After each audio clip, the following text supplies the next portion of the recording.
Solga, IB Masters Learning Center and IBMasters.com, and today we're going to look at the 19th question from Digital SAT Test 2 Module 1. It's from the Bluebook app. Number 19 reads, which choice completes the text so that it conforms to the conventions of standard English?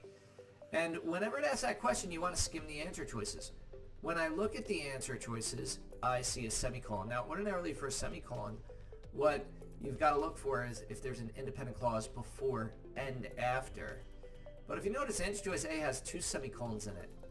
That's probably a little hint that this might be that second use for a semicolon. Now, I've looked through the SATs and I found that out of every 20, there's like 3 of these questions. So it's a rare use of the semicolon, but semicolon could act as a strong comma.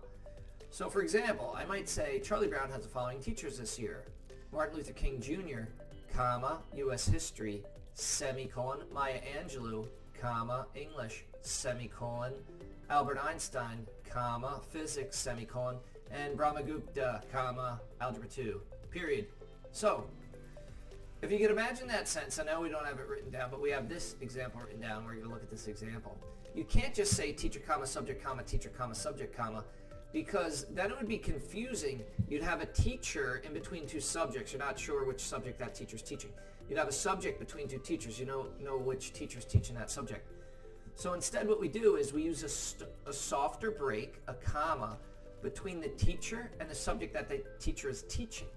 Then we have a stronger break, a semicolon, between one teacher and subject and another teacher and subject. So once again, it would be Martin Luther King Jr., comma, U.S. History, semicolon, Maya Angelou, comma, English, semicolon, Albert Einstein, comma, physics, semicolon, and Brahmagupta, comma, math, period. So let's look at that usage here.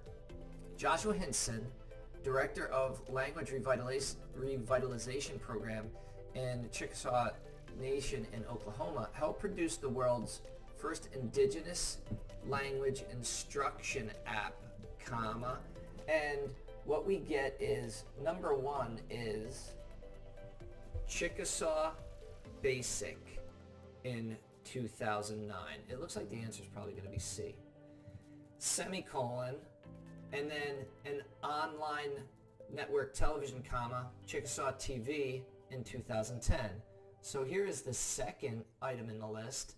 And then the third item in the list is Rosetta Stone language course in Chickasaw in 2015. So we do need the semicolon. The answer is C. How do we know? Well, if you see, the semicolon's after the year here, so it should be after the year here. So you could look at that like parallel structure. The corresponding sentence parts have the same structure.